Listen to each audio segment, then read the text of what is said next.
พอทะเลสาขาอยู่ในสหรัฐอเมริกาแต่ว่าปั๊มในนี้ถือว่าเป็นปั๊มที่ใหญ่เนาะและท่านจะ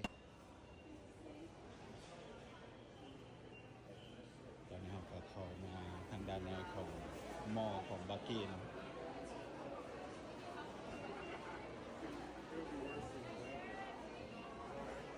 เราก็จะเห็นว่าอาหารนี้มีหลากหลายนี่ว่าบ่ได้เลยว่ามันมีอย่างใดเนาะ มันมีเบิดอาหารการกินเราก็จะเห็นคนที่พาครอบครัวมาช้อปปิ้งอยู่นี่นะมีขนมมีอาหารของหวานของข้าวมีกาแฟมีน้ำมีอย่างเต็มเบิดนะถือว่าเป็นปั๊มน้ำมันที่ดังที่สุดอยู่ในอเมริกาตอนนี้นะซึ่งเป็นปั๊มแบบใหม่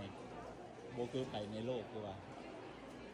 ข้าพเจ้าจะพายางอ้อมเบิงนะคนมาแวะซื้อ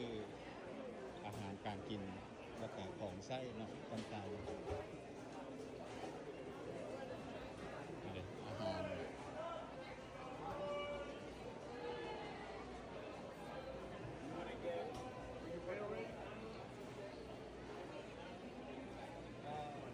บรรยากาศก็คือเห็นเนาะมันเป็นบรรยากาศที่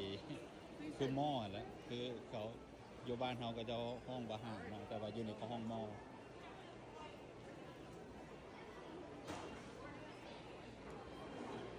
สีฟ้ายางหลอกเบิ่งอ้อมใหญ่ได้เนาะใหญ่สมใหญ่หลาย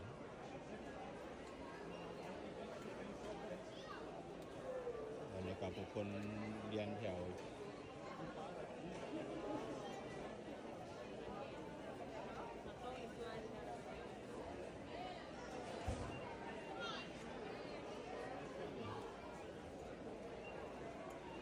แต่แล้วแต่เราใครมากอย่างตามาซื้อเอาเนาะ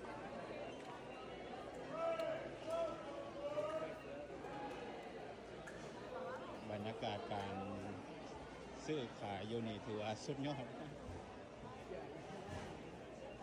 ท่านบ่มีเวียกมันยางเลาะก็ได้เพราะว่าเปิดก็จะเปิดเย็นเนาะเย็นหลายโซนนี้ก็จะเป็นโซนขายเครื่องเบตเตอร์เลตต่างๆเนาะเสื้อผ้ามีอย่างนี้หมดแหละขณะมีเงินมาซื้อ บอกว่ามันเบิดเลย